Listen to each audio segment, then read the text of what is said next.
Hello, everybody. Welcome to my very messy kitchen. Up to about an hour and a half ago, I had absolutely no internet. By the power of multiple wires, I have made this work, I hope. Welcome to this IQ Focus meeting for everybody about independent promoters today. Thank you for joining us. Independent promoters were the trailblazers. They obviously started the live music industry as we know it about 50 years ago. They weren't called independent promoters, they were just called promoters then. We might need that same spirit to reignite our business after the COVID virus has either been mitigated with antivirals, removed altogether with a vaccine, or we've just all, got on with it and accepted what will be will be. Who knows? Hopefully the first two are the options that we're going to be going for.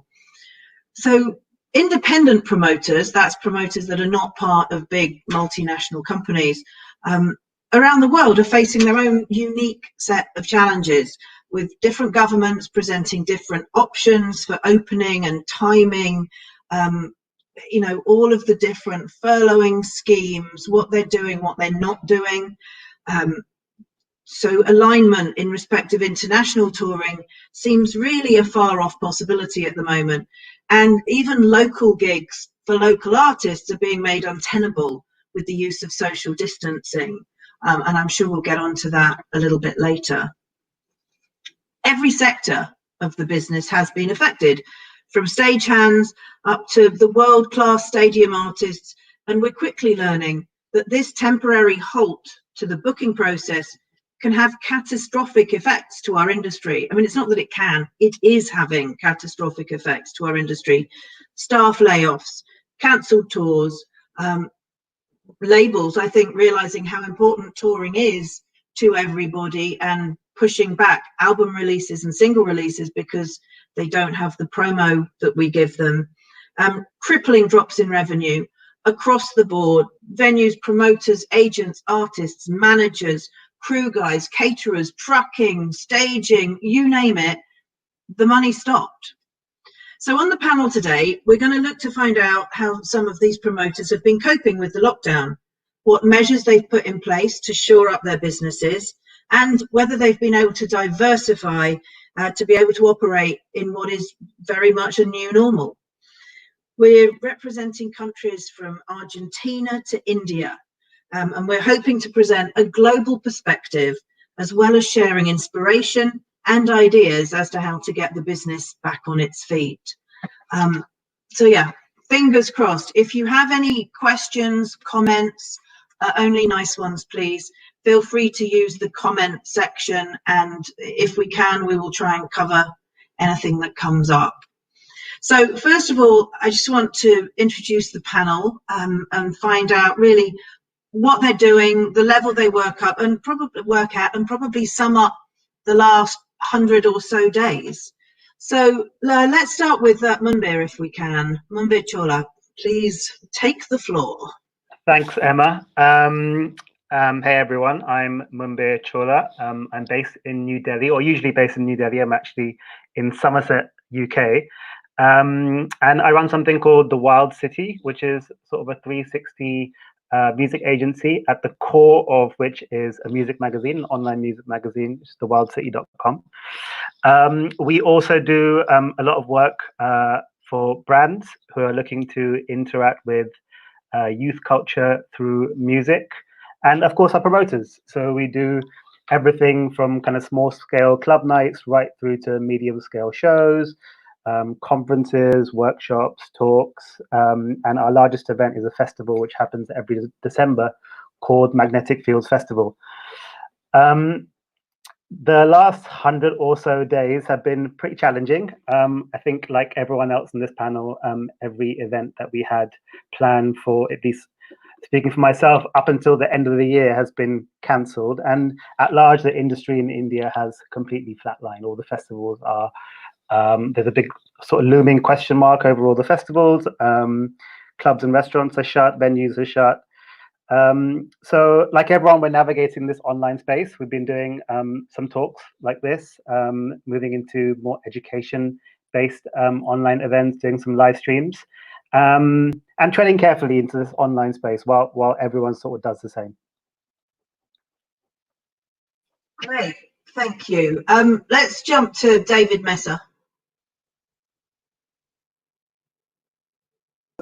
Rare breed of an totally independent promoter. I work in predominantly sort of roots field of folk music, roots music, a bit of reggae music, promote shows in various size venues from 50 cap up to 10,000 cap.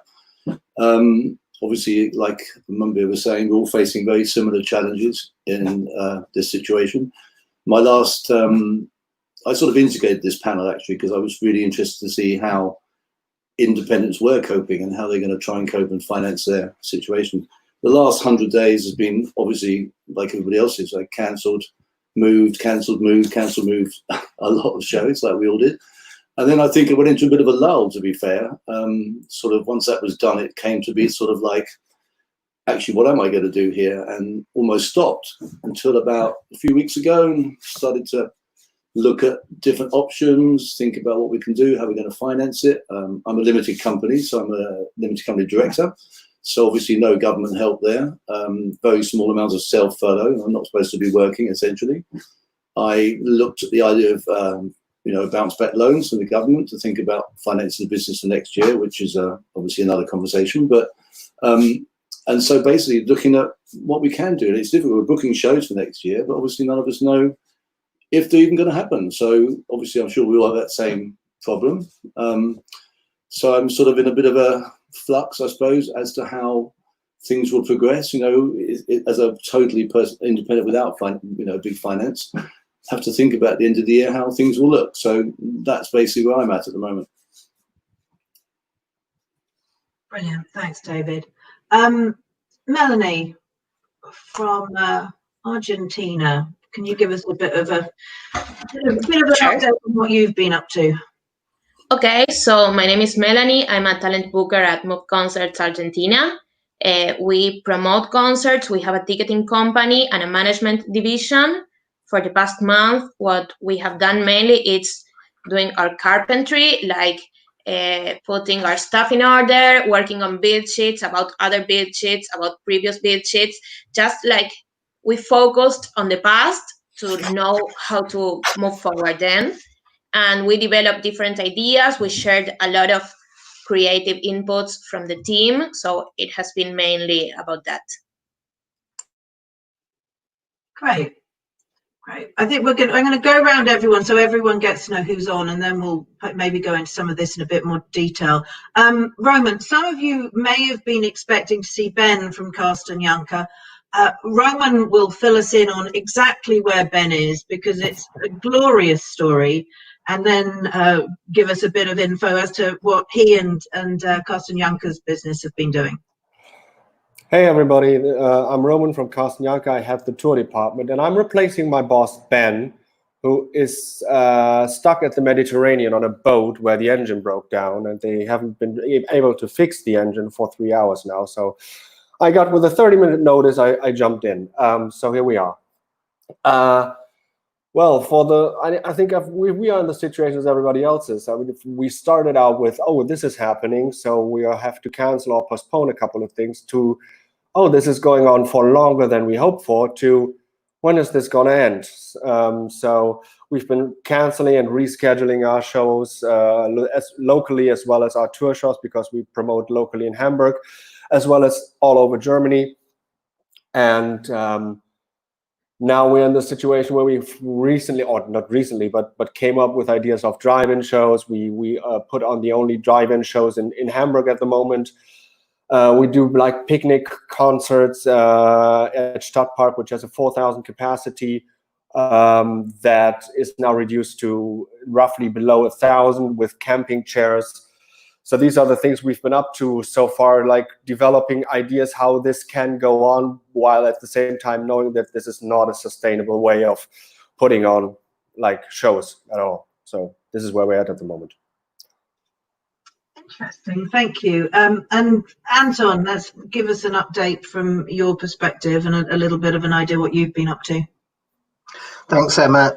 Yeah, Anton Lockwood from DHP family. We own a bunch of venues in the UK, probably the most famous of which being Garage in London, the Thekla in Bristol, and Rock City in Nottingham. We also promote tours, and we do some metropolitan festivals and an outdoor festival in Nottingham as well.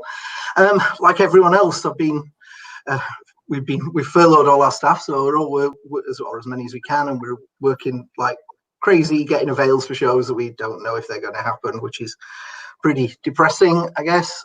I suppose we're a bit more fortunate than some companies in the venue area that we do on the freehold on several of our venues, so we don't have the landlord conversations. But having said that, some of our venues we don't, and we're having those tough conversations about trying to keep those going. And looking at the sad news today in Manchester Gorilla and Deaf Institute going, it is going to be really tough. And I know great work being done out there by the Venue Trust and people, but it's still going to be far from easy in that world.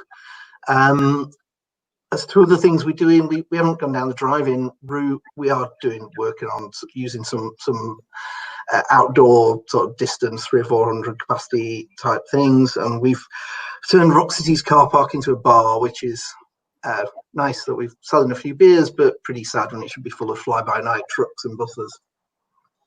Yeah. So, I mean, obviously, it's quite breaking news about the venues in Manchester. You obviously own venues, Anton, as you say, or DHP family own venues.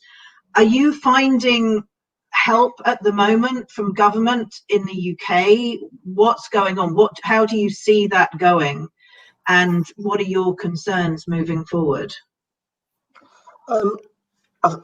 There's been some really good work done, at least raising the profile and getting the government to do some things. I think how that all is going to be accessed and the process of going to the Arts Council and exactly who's going to be eligible for that and whatever is still very much a work in progress. And I do worry that it's while it's coming, it's clearly coming too late for some. I think some venues in Hull closed today as well.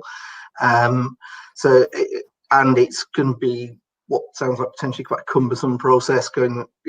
We've never had a penny out of the Arts Council. We don't know how to do this stuff. I know certain, more like the South Bank type venues do get that support, but it's a concern. And you've got to worry for people like the in-venue sound engineers and all the people who are employed, who are self-employed, who work in venues too, and whether any of this is going to trickle down to them. And I'm interested from the other members of the panel in different countries, what approaches are they taking and what's working, and maybe certainly Germany's probably a bit further along than us. How is that reaching the people it needs to in some way that works, that maybe we could, our government don't always listen to good examples from other countries, but we can try. Absolutely, I agree. I mean, I think, Roman, it would be very interesting to hear from you. Germany had a much lower death rate. I don't know how much I believe any of these numbers and statistics, but if we believe what we've read, much lower death rate from COVID. You're further along. I mean, speaking from my personal experience, we have a smallish office in Munich, which is back up and running with social distancing and on half staff in there, but they're up and running there in an office, which I don't expect to be doing in London anytime soon. Are you seeing, you mentioned doing shows on reduced capacities. I'm interested to know, how's the take up? What's the vibe at those shows when people are there? And do you see it as workable if we're maybe unable to play shows at least into next year that don't have social distancing? I can only account for shows that are drive-in shows, and we just put on shows on sale for Stadtpark, which is a 4,500 capacity venue outdoors that is now reduced with camping chairs to roughly below 1,000. So at the drive-in shows, actually, Yeah, they overall went well, but you could see that, like, when we started it was like at a peak. People were really eager to see shows again, and you realized that it slowed down a bit because it's just not the same. It's just we could sell, like, I don't know, I think it was something around on that area, something around 600 cars per show, which could hold like up to 4 people if they come from the same household. So that was something that eased our situation just a tiny bit. With the Stadtpark things coming up, we had like one of our domestic artists put on 15 shows in a row on sale, and they all sold out in 3 hours. So that is like, that gives us a bit of confidence that there's still, that the people haven't forgotten about shows and concerts. But still, if we do the math and like make the calculations, we will see that we are just, with the income, we are just paying for what we are doing there, and there will not be much left. This is just to keep doing something that is our passion and that is our livelihood. So we keep on doing that until we can do more, or can do anything, can do something again that we all are used to doing. Yeah, I mean, I think it's interesting on the drive-in shows. Obviously, Live Nation here were doing quite a lot of drive-in shows that were going to start in a few weeks' time, and they cancelled all of them this week, yesterday, because I think primarily because of the local lockdowns that are now happening in the UK. So individual cities are being shut down where their COVID risk is getting higher, and it meant that even doing drive-in shows was completely untenable for them.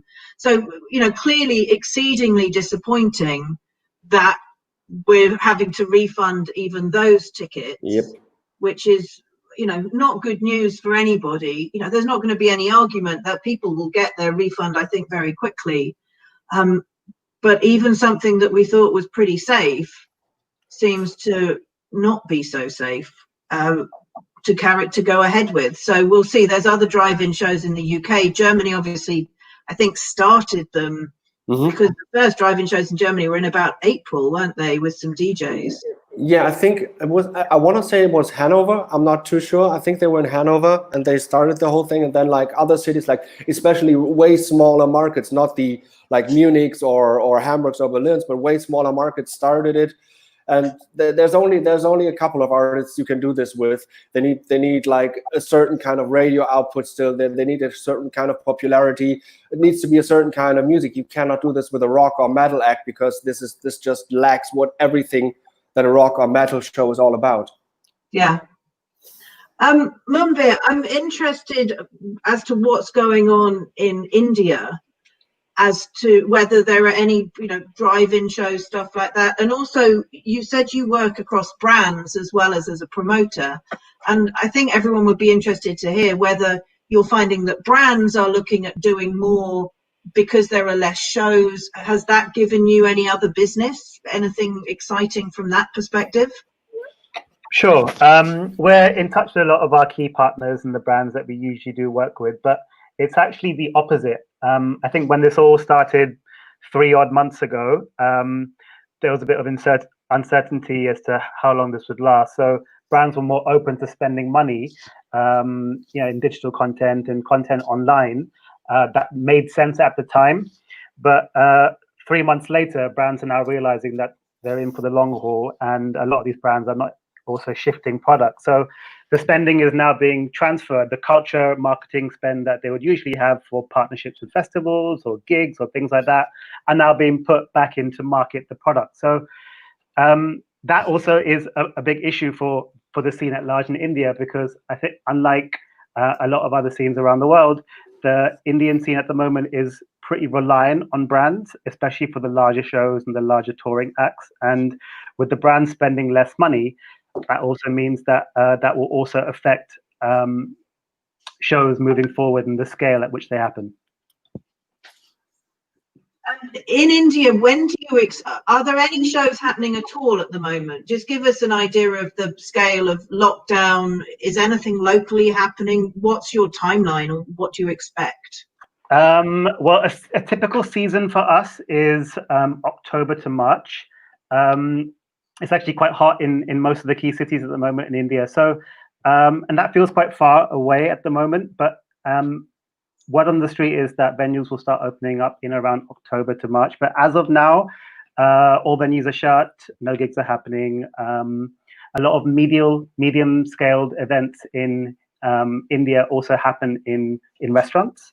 So they may be restaurants Monday to Friday and in the day on the weekend, but in the evenings over a weekend, the tables will get moved aside and they become venues. And because of this, the music industry lacks its own infrastructure in terms of its interactions with government, and very much gets pulled into the guidelines that are in place for restaurants. And of course, food is big business. So restaurants will start opening very, very soon. And that may mean that gigs start happening, which are obviously smaller in scale, but maybe more seated gigs. But as of now, full cap venues are all shut and no gigs are happening. Right, thank you for that. I think now if we can jump over to Melanie, who has very kindly put lots of effort together to basically represent a continent. We're all talking about India's pretty big, so you get a prize too there. The UK overrepresented on this panel, and a titchy little place, foolishly Brexiting. Yeah, Melanie's going to give us a bit of an overview, I think, on just South America generally, a place that at the best of times in the last few years has not necessarily been easy to tour in for various reasons, and sounds like it's going to be a little bit more difficult moving forward. So over to you, Melanie, to give us your update. Thanks, Emma. Okay, so since MOVE covers 7 different countries, I spoke with everyone at each office and we discussed a bit of what's going on there. First of all, in Argentina, there were not any type of help for promoters, but there were subsidies of 50% of the salaries for all the companies. Of course, you have to apply and you have to show to cover certain specificities but it has been really, really helpful.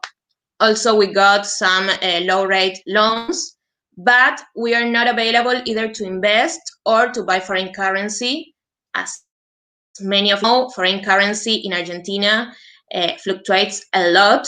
So this is like the most difficult part of all, because I have tickets already sold out. I have shows already sold out for next year, and I'm not sure of how much money will I get of those tickets. How much will those tickets be worth next year? Then in Peru, there were some cheap credits as well. We are holding on to that money, seeing if we can do something as soon as lockdown gets a little bit less restrictive. In Brazil, at the very beginning of quarantine, and this was really great, speaking about timing, the government established that the promoters were not obliged to give refunds if they can reschedule or give vouchers for a year. Then our offices in Colombia, they did not receive any government help as well, but they developed quickly La Morada, which was a platform with content, 24/7 content on music, on sports, on cooking. And part of the income they received for this went to help working labor from show business. So this was really good. They got to give 1,200 packs with food and hygiene staples.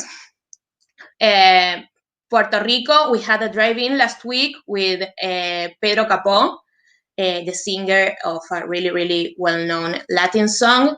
It was a great experience. We were going to have one next week, I think, but it was postponed because restriction measures that went back. And we had Kenny Garcia, a local artist, playing at Coca-Cola Stadium in Puerto Rico. Finally, Uruguay, they got certain permissions to do shows. They are at phase 0 out of 10, I think, and the final one will be by March. Right now, we can have concerts with up to 4 musicians on stage, and they have to be like 1.5 meters apart from each other, and the audience has to be 5 meters from stage, which is almost like nothing, but at the same time, we can try doing something there. And finally, Chile, you might have not found out about this. They were having already political issues at the very beginning of the year, and this caused some struggle in Viña del Mar, which is their most important festival. And to sum up, what I believe and what we have been discussing a lot through the company is that we are a really codependent country. It's not like an artist will come to Argentina and skip Brazil and Chile, or otherwise, like the 3 of them will work together or won't work. So it has to do with, like, going back to live will have to do with those 3 countries, mainly having Uruguay and Peru as secondary markets, of course. But we will need to work together a lot in order to go back somewhere. I think that's it. Amazing. Thank you. An entire continent in 8 minutes. You can't go wrong with that, can you? None of the rest of us are going to be brave enough to do it, but that's fascinating. And I think, you know, honestly, a lot of what you've said there, Melanie, clearly when you're touring in a continent that requires flights pretty much between each place, and with all of those restrictions you have on currency, with fluctuations. I remember a few years ago having an artist who sold out a show, I think it was in Buenos Aires, I can't remember, a big show, and we oversold it. We extended the capacity and it still didn't break even when we actually did the settlement, because the rate at which the deal had been done was not the rate at which we were able to settle on the show day.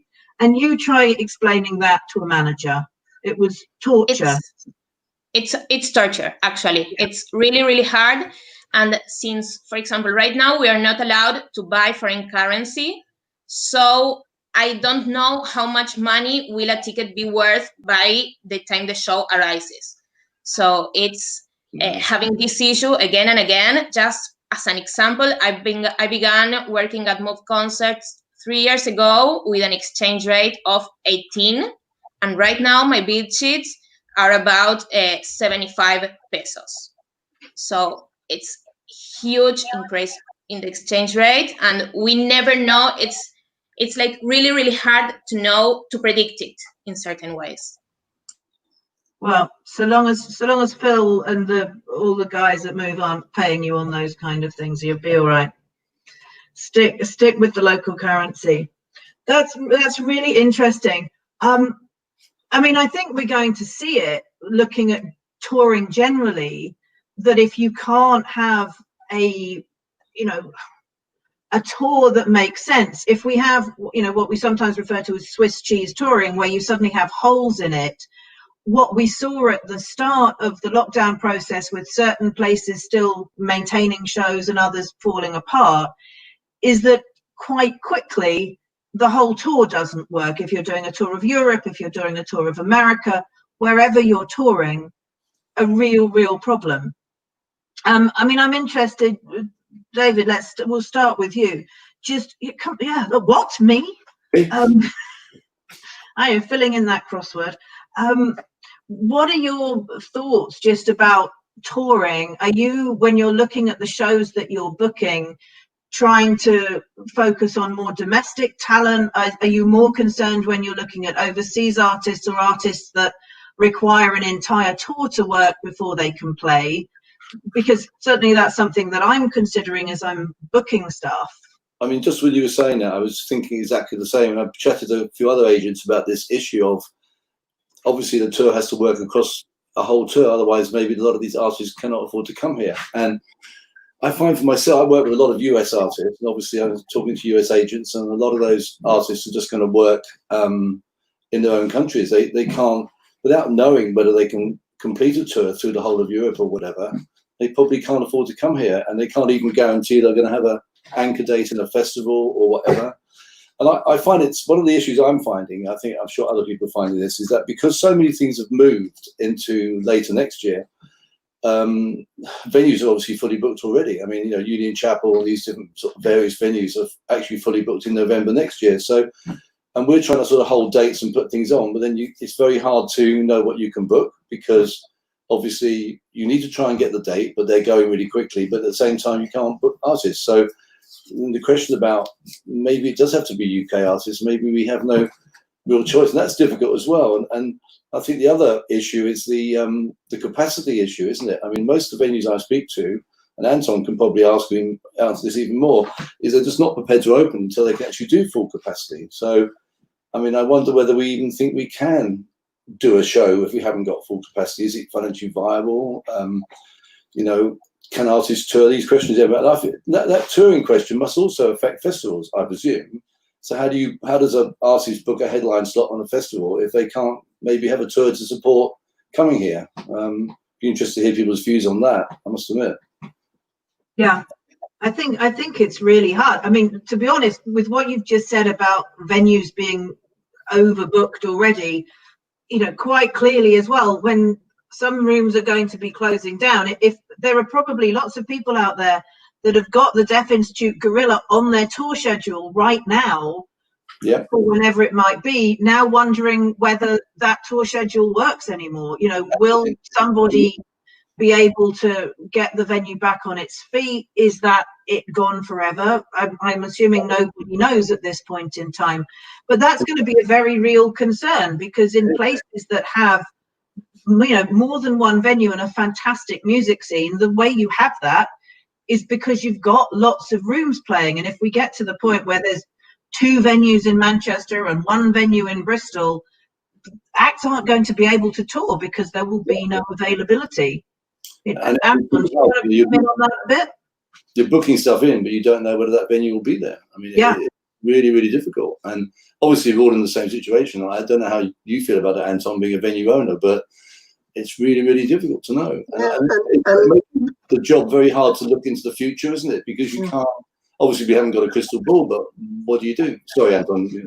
Yeah, and you know, you're looking at your venue availability and you think it's pretty bad, but then a lot of it is plan B, plan C for different tours, and you know, are they actually going to happen? But if you challenge them, they want to confirm because they don't want to lose their plan B, because they would be in the shit if they can't do it. So there's really not an easy answer to that. And I think that point about most artists wanting to tour domestically, you know, you imagine the nightmare of being a US band and having a whole European tour planned out, and then you're driving the first border from Portugal to Spain and your bus driver gets a cough and you're in quarantine for 14 days or whatever the rules happen to be. So your whole tour is just gone. Whereas at least if you're a US band and you tour in the US, you might not get caught in that. So, and then what effect does that have on everything? So yeah, there's really, it's pretty depressing. So this is not the most fun live stream we've ever done, is it?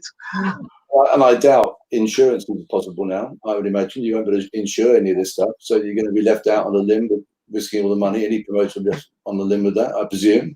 I can't imagine COVID being covered on insurance. So very difficult. No, I mean, we are. Sorry. Go on, Anton. I was just saying, I mean, there are moves to try and get government to underwrite insurance because insurance companies won't, but whether that's going to get anywhere. I think some countries there is some progress on that. I don't know if anyone else knows anything about that, but it's certainly something that's been talked. It's certainly something that gets talked about. I don't think I'll get forthcoming with things like that at the moment somehow. Roman, are you seeing venues in Germany actually closing down? Have you had any incidents of this?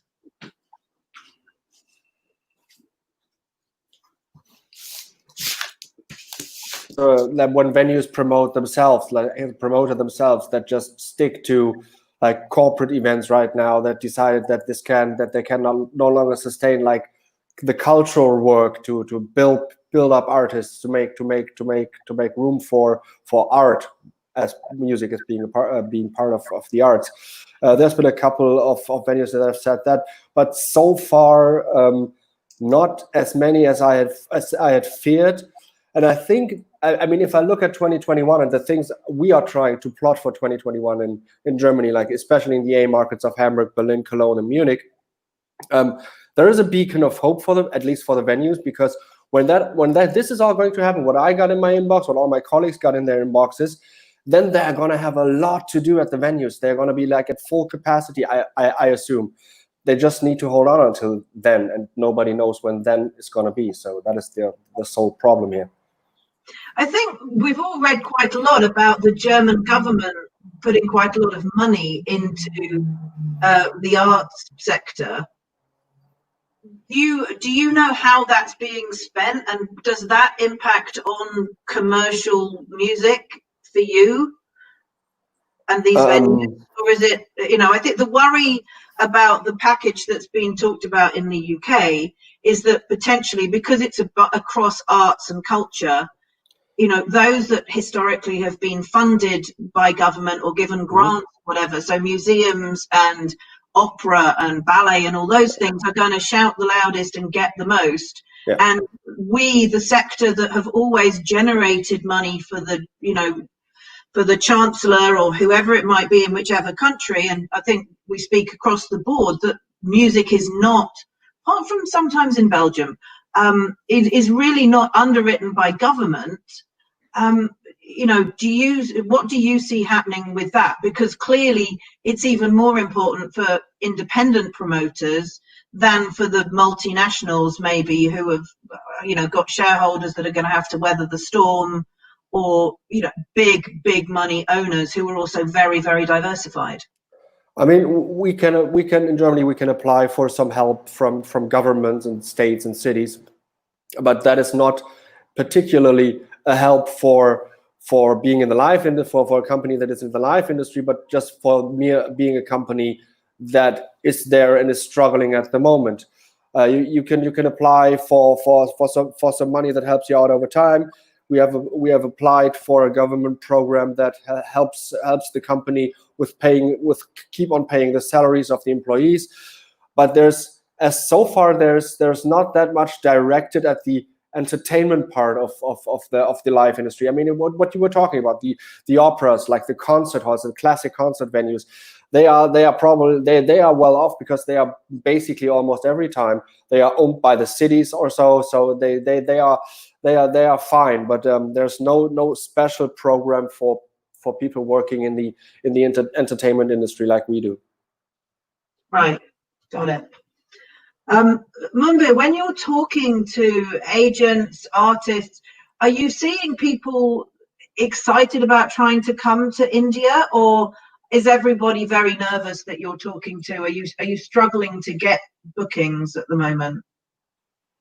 Well, I think everybody is nervous in general, but yeah, I would like to see this, and I think a lot of agents do feel the same. See this as a ground zero of sorts, and I think. Up until now, I do a lot of stuff in the electronic space, and the fees were getting out of hand. And like you mentioned earlier, sometimes even on sellout shows, you wouldn't break even, And I think this is a good time to sort of reassess those issues, and everyone kind of being a bit more on the same page, a bit more understanding. That will definitely help. And like we've also touched upon, we're also super reliant on other markets being healthy. If an artist is coming to India, usually they'll come via the Middle East and they'll head on to Asia and maybe to Australia, So it's important that those markets are also healthy, and artists are open, especially the artists from Europe and maybe America, are open to coming this far out. But a big concern is that artists will be more open to shows that are closer, that are shorter journeys, and that pay more consistent fees in comparison to a market where the fees are a little more inconsistent, markets that get bad press sometimes, and also longer journeys. Right. I'm interested, there was a question earlier on the comments section. I apologize, I can't remember who said it. Just asking about vouchers versus refunds. And obviously, I'm sure everyone's aware there are certain countries that now are issuing vouchers if you can't or do not want to go to a show or had a show cancelled. So Italy and Holland off the top of my head, I know there are more, Belgium, I think. What do people on this panel, and this is open to anyone, shout loud and fast and you get the attention, as to whether if it is happening in your market or your markets, do you see it as a good thing? And if it's not, is it something that you're disappointed that your authorities, government, whatever, haven't embraced? Interesting. We're not doing.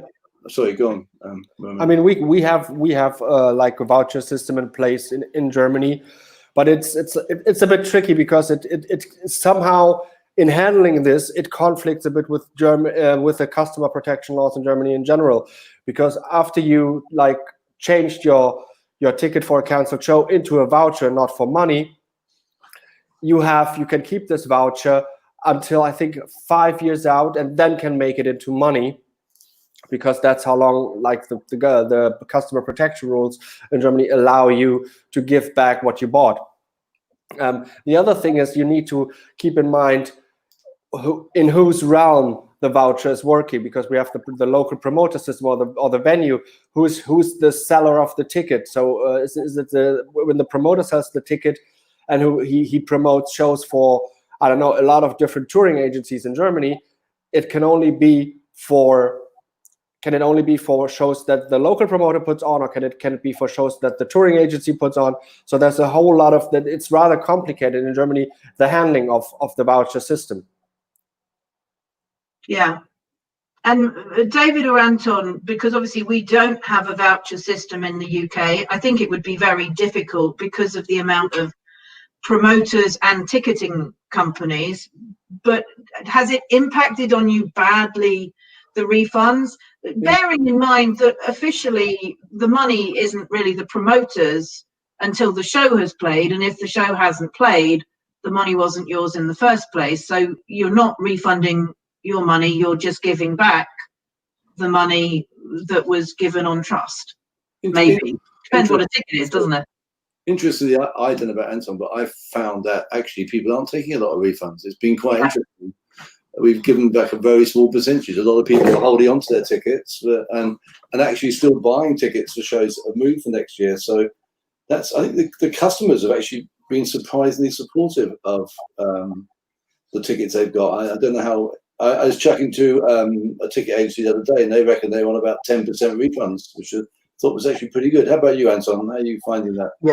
Yeah, definitely echo that. We're not seeing loads of refunds, and most tours are getting rescheduled rather than cancelled, which is, I mean, that's the issue. If something we would use a voucher, I guess, if something got cancelled, but we're not seeing a huge amount of that. I do think the voucher thing is something that sounds great on the surface, but as Roman said, once you get into it, it's very, very difficult to administer, because who is the voucher? The venue, the artist, the promoter, or the ticket agent, and it's not impossible, but I think it was something everyone got quite excited about at the start of this, and then realised there weren't so many refunds going on, and it wasn't probably wasn't going to be super useful. I mean, we'll see how the VAT cut impacts things. I mean, it's certainly welcome, and I'm sure it'd be welcome from the artist agent point of view. Ultimately, I think it'll probably lead to artists getting paid a bit more, so but it'll help promoters and venues to self-promote as well. I mean, I know they did that in Germany, didn't they? Yes, but it is limited to the end of the year, so it's going to be it's going to be until the 31st of December, and after that it's going to be up again. So it won't make much difference for any artists or for a show, because we basically don't have that many shows. So same here. I don't know around the rest of the world. Is that something that's happening in India or South America? Is that a thing that we're going to see more of? I don't know of any other places that are doing it, but it sort of comes up in conversation when you start talking about specific deals. Melanie, anything like that happening in any of your? Yes, in Brazil, there are vouchers for 1 year. But as I was talking just before about exchange rate, for example, in Argentina, if you get a voucher for 2,000 pesos, they won't be worth the same amount of money next year. So it doesn't make sense for the audience either. Yeah. So if anyone's got any tickets in South America, I would get them refunded straight away. Clearly, you do not want that voucher. Or keep the ticket for the new date, because they will probably increase the prices when they go back on sale. Yeah. I think everyone's right. You know, most people do seem to be taking tickets. Anton, you would have had your festival on sale as well. Are you, I mean, my understanding from talking to various promoters is that festivals have been getting a higher rate of refunds and returns than headline shows. Did you cancel your festival anyway? We rolled the tickets over, though we're still deciding whether we take the whole lineup over. We've had some refunds, but not loads. But we were in the point at which the lockdown happened, and it was right when we would have expected the ticket sales to take off, so they just kind of flatlined. So we didn't have a huge amount of tickets in the bag anyway. But as I think it was Roman said, we've put a number of quite big shows on sale for next year, and we're selling well. So people have got faith that that things will come back a bit, I think. Can I be cheeky and break the rules of the stream and throw a question back to Emma? What's the agency view on all this, and big agencies versus, since we're talking state of independence, and how big agencies are coping and how smaller agents, because the agent's just about the last person in the whole process to get paid. I think, look, it's tough for everybody, isn't it? We have premises, rents, staff, all the rest of it, but we don't go out of pocket the same way that you promoters are out of pocket. If you have had 6 months of selling a show and then it gets cancelled a couple of weeks beforehand, but it gets put over to next year, you can't really touch that money. We're a little bit more immediate. I think companies, I mean, I'm sure you're all reading the press. It's not easy for anybody. The big agencies, the CAAs, the William Morris, UTA, Paradigm, whoever, they're companies that are a little more diversified than some of the strictly music only agencies, which has its ups and it has its downs. Clearly, if you've got some departments that are doing well, and in any sector of entertainment, it is tricky to do well right now because films haven't been produced, box office is null and void, and all the streaming in the world is probably never going to make up for those huge figures that the blockbusters get in their first weekend in the cinema. But I think we'll be able to weather the storm. I think for the smaller agencies, for a really small agency, hopefully they've got enough money in the bank and they're a small enough setup to be able to see this through. It's going to be tough. I think if you're medium sized, that could be really difficult. We're clearly going to see across the business a contraction. I don't see how we can't. We're all going to have gone a year with no money, with no income. So it's completely unrealistic to think that there aren't going to be casualties to that. And I hope that, everyone's being as humane as they possibly can when these things are happening, that we all try and look after each other as much as we can, but there will be really hard decisions to make. I'm sure every company will have to make them. And I think, I look at it, I heard something on the radio this morning about the unemployment figures, and the most ludicrous comment when somebody said, well, we probably won't know till the furloughing ends in the UK. Well, clearly we won't know till then, because I'm sure that if you possibly can, even when you're having to pay 40% of someone's salary, if you possibly can, you will keep them on, even if you've given them word that they may not have anything at the end of it when it goes back to 100% payment. But I think we're going to see big unemployment, a lot of people losing their jobs, and I wonder whether in countries like ours, where, if your show's been postponed to next June, you can refund your ticket at any point, well, frankly, at any point ever. And that people may have held on to it now, but maybe in October or November, it's a bit tougher and the heating bill is more expensive and all of that stuff. We might actually just see a continual trickle through of refunds, which historically we haven't done. You get your refunds and then everyone that's keeping their ticket keeps it. It could be a sort of collateral that people use. I don't know. It's tough. I don't think that's easy for anyone. We've seen the beginning of the recession part of what's going to affect everybody, with people losing their jobs and maybe not having money for tickets. And as you say, you might need refunds. It's very true. We haven't got there yet. I think we have to be realistic that as money gets tighter for the people that buy our tickets, they will look and go, do I need to I need the £100 that I've invested in those 2 tickets for London Palladium or the pesos, whatever it might be. So I can see that happening. People who've been furloughed have been on a holiday. They're getting paid. They're at home. They're not spending any money. They've got spare money now. I'm not convinced they'll have that spare money in 3 or 4 months' time or whatever. Well, I hope that everybody that has had that, and obviously there's been upsides, I think, for all of us not having to commute. All of those things have, possibly saved us money. I don't dare think what my internet bill is going to look like, but in the big scheme of things, we've made savings, which is, sensible for us all individually to do. Are there points, we're getting towards the end, we've got about 10 minutes just under left. I think quite a lot of the questions we've probably covered as we've been going along. So I just had a couple of questions for everybody on the panel. One was, have there been any points during the last 4 months where you've laid in bed going, shit, I wish I'd sold to Live Nation or whoever it was, and could have gazillions in the bank, and even though it's all going to hell in a handcart, look, apparently if you're Ben, you don't need to do that and you can still have a yacht on the Mediterranean.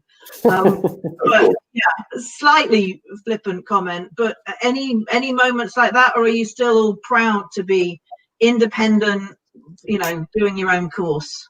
Personally, I'm quite happy to be independent. I was interested, would certainly be interested to know how other independents around the world are dealing with that and how they feel about it, and if anybody has send questions into this thing. Personally, I'm okay, but whether I can survive into next year, have to wait and see. I'd say. Yeah, I think it depends on how everyone's handled it, and personally, I would love to remain independent, and that thought has crossed my mind. But it's not all doom and gloom, It feels like it's also about the music again for once, and artists are releasing some great music, and now there's this idea of the industry being global, and conversations like this being able to happen, and we've already seen it in these like mammoth online festival lineups, and they're now interacting with crews and artists from India, for example, which wasn't really the case, So there's definitely upsides. It's not all doom and gloom, but yeah, it's going to be tough. Also, I think it's also people have come a lot more together. I think it's really quite interesting that the industry is definitely, people are talking a lot more, and people from different sides of the industry are definitely talking to each other, and we're all in the same place, aren't we? So everyone, luckily or hopefully, everyone's helping each other, which we have to do, I think. Yeah, I think you're right. Yeah. And I think we are, for sure. We are. It's been really interesting to see everyone pulling together to try and get government money and try and help each other and help venues, and everyone. We all need each other, don't we? We're not going to survive if we don't all exist. So that's my view. But there have been quite some questions. Just talking about, do we think that people are going to want to pay the same ticket prices post-COVID? Are artists going to rethink what they want to be paid post-COVID? Size of crews, all of those things. And I think that's a really, really difficult. It's a difficult question to answer. I think managers, agents, and promoters are all actually talking about those things at the moment. Certainly we're getting budgets through where it's, you know, there is a cap on the amount of stage crew, there's a cap on the catering, which at least means that the artist is going to have to take more responsibility for the money that they're spending. I think it's a huge, huge shift in people's minds when they're told to make something smaller, because for the last, you know, 10, 15, 20 years, everything, not just shows, but everything is about consumption. It's about bigger, it's about better, you know, output has to be more all the time. And suddenly we're saying to people, and this is not just music industry, it's globally, you know, be a little bit more homemade, think about what goes on at home, do something smaller. And I hope that those artists that embrace that and do a show that doesn't have 27 gags in it, doesn't get slaughtered in the press or on social media because they didn't come in on a zip wire and have 3,000 dancers. And we've all got to be aware of that. The same as ticket sales. You know, when we started all looking at trying to stop touting as much as it was, we had to accept that tickets were going to sell slower in some cases, and that was a good thing. We're going to all have to get in a different mindset. Sorry, I shouldn't be talking. I'm the chair. I think after 4 months of watching people play on their sitting on their settees with an acoustic guitar and a shaky iPhone, I think production values for a live show, just any goddamn live show, will be fine.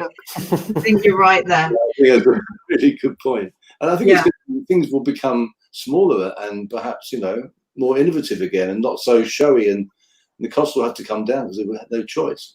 But I think we have to keep in mind, be more cautious and more sensitive about pricing of tickets, because we will be facing in the next two or 3 years, we will be facing much more competition altogether, and we need to make it possible for people to buy tickets to more shows, because we are going to have the situation whereas last year you could see, I don't know, 5 shows on any given day in Berlin. Now it's probably going to be 7 to 8 or even 10 shows on any given day in Berlin next year. So we need to keep that in mind to make it affordable for people to see more shows. Agreed. These are conversations. I remember early ILMCs with Petri London and Salomon Hazo discussing how outrageous it was. People wanted deals that were greater than 70-30. And we should all strive because that was the perfect deal. I think when we're talking about ticket prices, when we're talking about reasonable fees, it's so hard because everyone thinks it should happen, but someone else should do it. Because, you know, my artist, your show, whatever, fully deserves the higher ticket price and the bigger fee. Yeah, we all need to come and we all need to agree on the fees being less, because if somebody shows up who's going to come up with a fee that is much higher, then what's the point of the discussion in the first place? And artists are going to have bigger costs, you know. Much as a promoter, I'd love to pay lower fees, obviously, but I totally recognize what a flight's going to cost in the new world if you come in from America.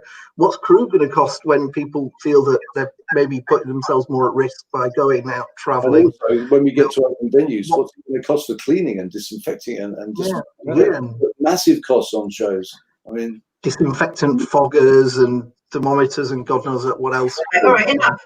We've now got a whole other panel to discuss all of these things. It's a terrible thing. We've got literally a minute left. I'd like everyone to give us 10 seconds of a positive thing just to make us all leave this with a smile on our faces. Let's start with Munbir. Stay positive, for the artists to continue making great music, focus on local artists, give them a platform to grow, and yeah, we're in this together. Amazing. Melanie, thoughts? Okay, I think we should all focus on new marketing opportunities we will have after this. It's not just streaming, drive-ins, and lots of new ideas that are coming out now that we can't just focus on our concerts. Good points. Roman? Stay positive, book the hell out of everything. This is going to be over in spring. There you go. Anton? Work together. I think maybe David said it better before, but we're all in the same boat. We all want the same things. We want to have shows. We know we want to pay artists. We want people to have a great time. We want venues, promoters to survive, or agents to survive. Let's all just keep talking and be like grown-ups. Brilliant. Yeah. David, you wanted this panel. I hope it's gone how you wanted. You can close it out. Stay positive, look after the artist, have good music, and think about the new normal and how you're going to deal with it. Think outside the box. You know, things won't be the same now. You got to think of things different and how we're going to make it work, and keep good music going. Brilliant. Thanks everyone on the panel. Thank you everybody for listening, watching, whatever. Thank you to all the people that will watch later.